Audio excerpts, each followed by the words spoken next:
ব্যবসা করতে চান, দ্যাটস ভেরি গুড। ঠিক আছে, সবসময় যে চাকরি করতে হবে সেমন কোনো কথা নেই। ঠিক আছে, ব্যবসাটা হচ্ছে জীবনের জন্য আপনার, অনেকেই বলে এটা হচ্ছে সবচেয়ে, যারা আপনি যাদের ব্যবসায়িক লাইনে যাদেরকে দেখবেন যে যারা খুব প্রতিষ্ঠিত অর্জন করেছে তারা কিন্তু কখনোই চাকরিকে পছন্দ করে না। সো আজকে আমার এই ভিডিওটা স্পেশালি সেই সমস্ত গ্রুপের জন্য। আমার চ্যানেলের একটা এজ গ্রুপ আছে, সেটার মধ্যে সবচেয়ে পার্সেন্টেজ বেশি আছে হলো আপনার 25 থেকে 35 পর্যন্ত। এই এজ গ্রুপটা হচ্ছে আমার চ্যানেলে হচ্ছে সবচেয়ে বড় দর্শক। সো তাদের জন্য তো অবশ্যই আছে, সাথে আমাদের আরেকটা যে গ্রুপ আছে 18 থেকে 24 বছর, এরপরও হচ্ছে 35 থেকে হচ্ছে 40 বছর। এই গ্রুপগুলো হচ্ছে আমার চ্যানেলে অনেক বেশি। সো আপনাদের জন্যই বলছি, সেটা হচ্ছে আপনি যদি ব্যবসা যদি করেন, দেখেন ব্যবসার কিন্তু একটা থিওরি আছে।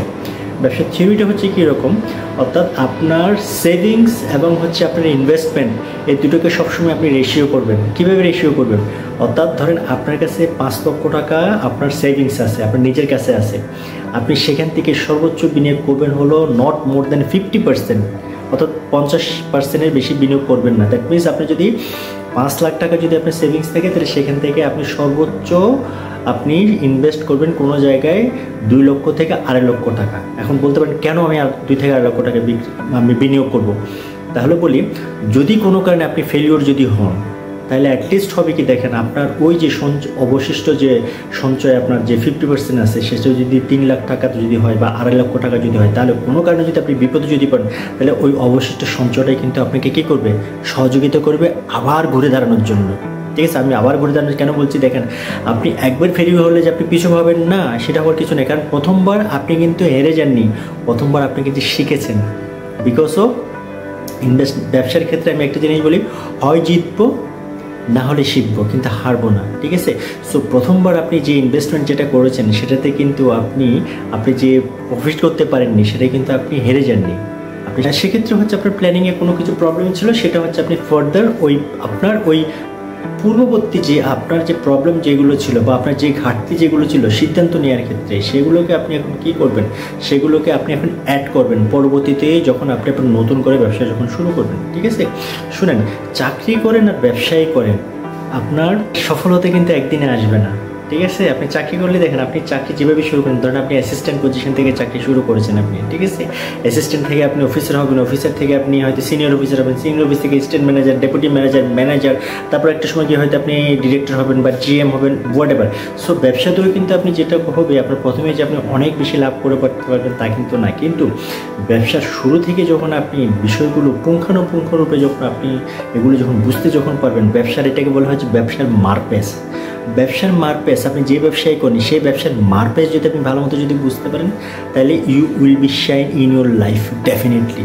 ঠিক আছে, কারণ একটা জিনিস মনে করবেন, আপনি যত ঘাত প্রতিঘাত আপনি অতিক্রম করবেন, আপনার বিজনেসে বলেন, আপনার চাকরি বলেন, স্পেশালি আমি যদি বিজনেসের ক্ষেত্রে যদি বলি, যেহেতু আজকে আমি বিজনেস ক্ষেত্রে, আপনি যত বেশি ঘাত প্রতিঘাত যত বের হবেন, ততই আপনি কী করবেন, আপনি সামনের দিকে এগিয়ে যেতে পারবেন। আর অনেক সময় একটা জিনিস আছে, দেখবেন ইনভেস্টমেন্ট সবসময় নট লাইক দ্যাট যে আপনাকে অনেক বেশি টাকা দামেরও করতে হয়। অনেকে আমি জানি, স্পেশালি ঢাকা শহরে যারা 2 লাখ টাকা ইনভেস্ট করে প্রতি মাসে 50,000 টাকা পায়, এরকম লোকও আছে। কিন্তু আমি অনেকেই জানি এবার 10 লাখ টাকা ইনভেস্ট করেও কিন্তু 30,000 টাকা তুলতে পারেন প্রতি মাসে।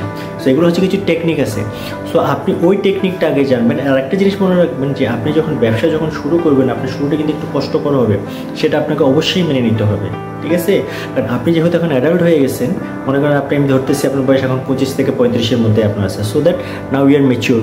সো এই ম্যাচিউরিটি দিয়ে আপনাকে কী করতে হবে, আপনাকে সামনের দিকে এগিয়ে যেতে হবে, আপনাকে একদম বাস্তব চিন্তাগুলো নিতে হবে। আর প্রথমেই ব্যবসা জিনিস একটা জিনিস মাথায় রাখবেন, প্রথমে ব্যবসায় যা কিছু করেন সমস্ত কিছু নিজে করার চেষ্টা করবেন।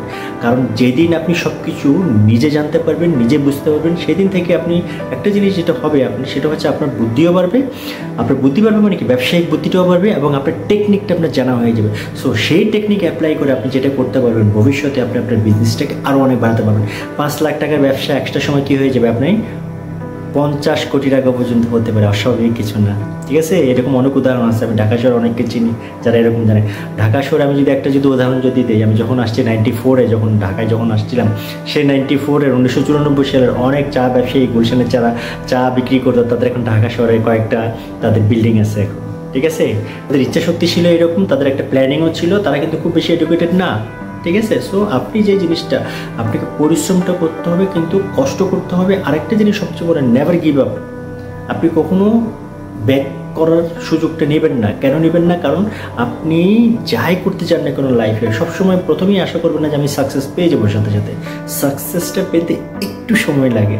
কারণ যদি বলি, আপনি আজকে একটা আম গাছ লাগালে আপনি আগামীকালকে বা আগামী মাসে আম ধরবে না কিন্তু ওই গাছে, বা যে ফলেই হোক না কেন। সো ব্যবসায়ী যদি করেন, আপনি একদিনে কিন্তু প্রতিষ্ঠা পাবেন না, 1 মাসে পাবেন না। হয়তো আপনার ভাগ্য ভালো হলে 6 মাসে পেতে পারেন, বা 1 বছরও পেতে পারেন, বা 2 বছরে পেতে পারেন, বা 5 বছরে পাবেন, কিন্তু পাবেন, কোনো সন্দেহ নাই। সেই জন্য কী করতে হবে?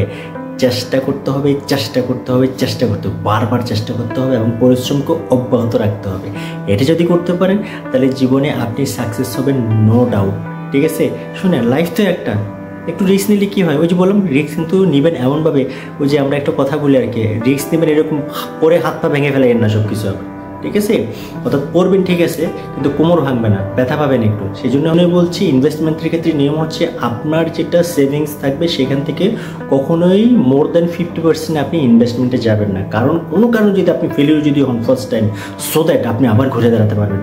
পরবর্তীতে আপনি যদি বলেন যে না, আমি গতবার আমার এই প্রবলেম ছিল, এবার আমি দাঁড়াতেই পারবো, আমি বিশ্বাস। সো আপনার যে অবশিষ্ট যে অবসর সেভিংস যেটা আছে, সেটা আপনি পরবর্তীতে কাজে লাগবেন। সেখানে আপনি ওই আপনার পূর্ববর্তী যে আপনার যে ল্যাকিংস যেগুলো ছিল সেগুলো অ্যাপ্লাই করে ডেফিনেটলি আপনি সাকসেস দেখেই জিততে পারবেন। ঠিক আছে? কিন্তু মানুষ, আমরা চাইলে অনেক কিছু করতে পারি, এটা কিন্তু মনের মধ্যে সবসময় রাখবেন। ঠিক আছে? মনের মধ্যে সাহস রাখবেন, শক্তি রাখবেন। আর দিন শেষে যাই করেন, কারো উপকার করতে না পারেন, কারো কিন্তু কোনো ক্ষতি করবেন না। ঠিক আছে? এগুলো যদি করেন, সৃষ্টিকর্তা আপনার সহায় হবে। ঠিক আছে? সবাইকে, সবার জন্য অনেক শুভকামনা। সবাই খুব ভালো থাকবেন। আজকে আমার চ্যানেলে যারা নতুন, সবাইকে রিকোয়েস্ট করবো সাবস্ক্রাইব বাটনে ক্লিক করার জন্য, আর ভিডিওটা লাইক এবং শেয়ার করে অনুপ্রাণিত করবেন। কারণ আপনাদের লাইক পেলে, ইনফ্যাক্ট আপনারা যারা আমার সাবস্ক্রাইব, তারাও একটা আপনারা লাইক দেন। লাইক দিলে একটা জিনিস হয় কি, যে হ্যাঁ, আমি একটা জিনিস বুঝতে পারি, কারণ আপনাদের রিয়াকশন না পেলে আমি বুঝবো না যে ঠিক আছে আমার কথাগুলো আপনাদের শুনতে ভালো লাগে। ঠিক আছে? সো একটা লাইক দিন, লাইক দিলে অন্তত ভালো লাগবে। ঠিক আছে? সবাই খুব ভালো থাকবেন, সবার জন্য অনেক অনেক শুভকামনা।